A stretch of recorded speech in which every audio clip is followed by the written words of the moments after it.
नमस्कार, मैं हूं मोनस खान। अमृत विचार देख रहे हैं आप। मैं इस वक्त खड़ा हूं बरेली की खानकाह न्याज़िया दरगाह पर।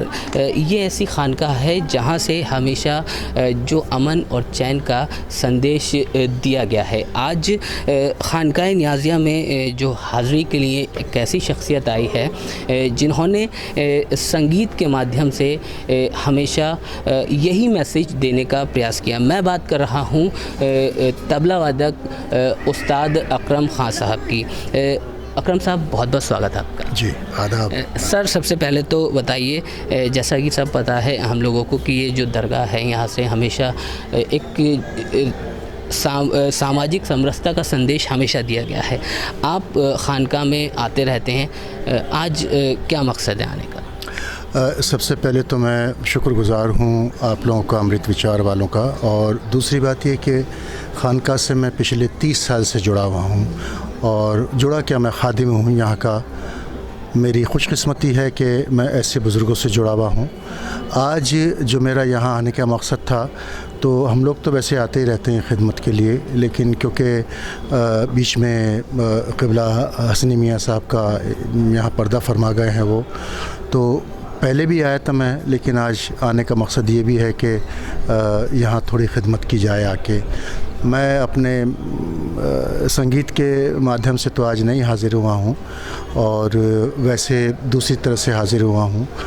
तो मेरा एक ही मकसद है कि संगीत और पीरी मुरीदी जो हमारा स्पिरिचुअलिज़म है वो किस तरह से आपस में एक दूसरे को जोड़ता है।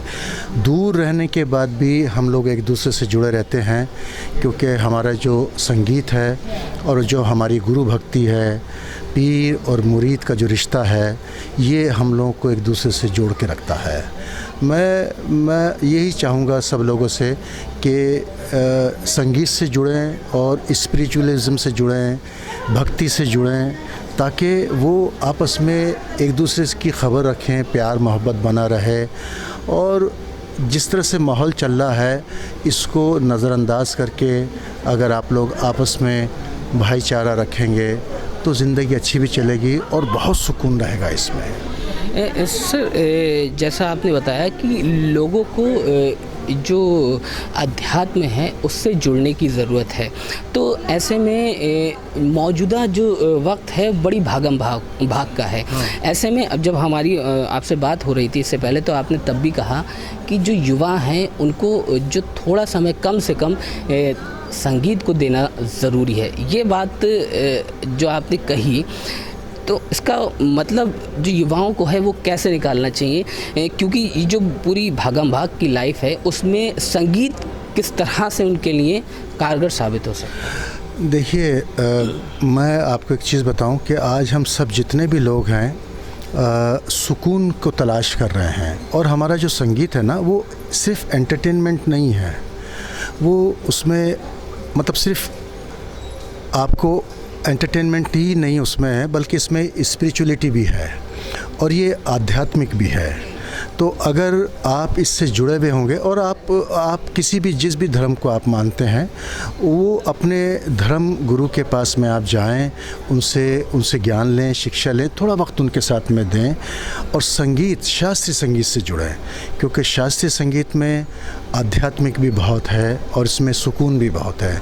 आज का नौजवान और काम के साथ साथ अगर 1 घंटा 2 घंटा अच्छे कलाकारों को जुड़े और सूफीज़म से जुड़े और संगीत को सुने, 1 घंटा भी, अगर आधा घंटा भी, चलते फिरते भी सुन सकते हैं आप, तो आपको ये देखिए कि इसमें अगले ही 2 महीने में, 6 महीने में आपकी ज़िंदगी की जो सोच है वो एकदम बदल दी जाएगी।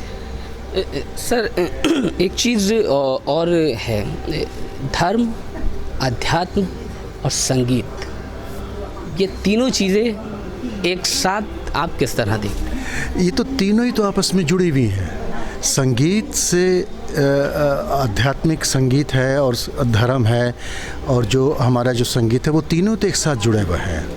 आप ये देखिए, जितने भी हमारे भजन हैं वो तो सारे संगीत में हैं, और हमारा जितने भी बंदिश हैं शास्त्रीय संगीत वालों की, वो तो सारे भजन हैं, भक्ति भी है उसमें। भजन में आप उसको, आपकी जो फीलिंग है वो बदल जाती है।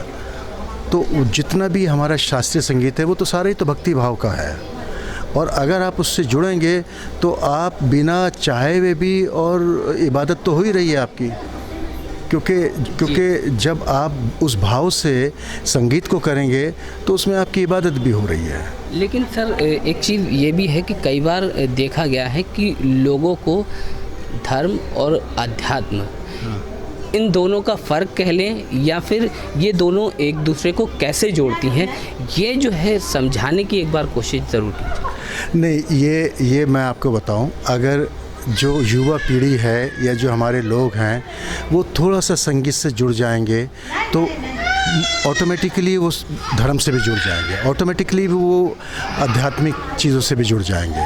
सिर्फ एक संगीत ऐसी चीज़ है जो आपको जोड़ता है, उसमें कोई भेदभाव नहीं है। धर्म क्या बताता है आपको कि इंसान को इंसान समझिए, भेदभाव मत कीजिए। और संगीत भी जब हम लोग करते हैं तो उसमें भी वो पूरे यूनिवर्स के लिए होता है। अगर हम लोग संगीत करेंगे तो उसमें ऑडियंस कौन है, किस धर्म की है, किस जात की है, ये हम लोग उसको देख के नहीं करते हैं। हमारा जो संगीत है वो सबके लिए बराबर है, चाहे उसमें किसी भी जात का हो, किसी भी धर्म का हो, किसी भी गुरु हो, कोई भी हो। अब आज ये देखिए कि हम लोग जो खानकाह से जुड़े हैं, यहाँ पर जितने भी काम होते हैं ये उस भाव से नहीं होते हैं कि कौन कहाँ से आया है, महाराष्ट्र से आया है या बिहार से आया है। ये तो सबके लिए दुआ का जगह है। यहाँ तो जितने लोग भी आते हैं वो एक ही मकसद से आते हैं कि उनका आशीर्वाद मिले, उनकी दुआएं मिले, और यहाँ से जितने लोग फैज़याब होते हैं मैं समझता हूँ वो किसी भी तरह का कोई भेदभाव नहीं होता है।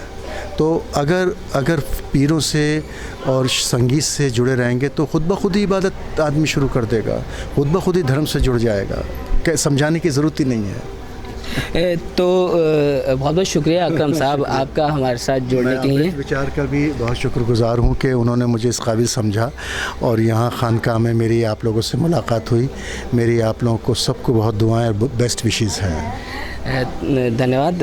तो उस्ताद अकरम ख़ान साहब थे, ये तबला वादक, बता रहे थे किस तरह जो म्यूज़िक है, जो संगीत है, वो उससे जुड़ने की ज़रूरत है। और अगर व्यक्ति अपना थोड़ा समय संगीत को दे, अध्यात्म को दे, तो वो अपने आप धर्म से जुड़ जाएगा।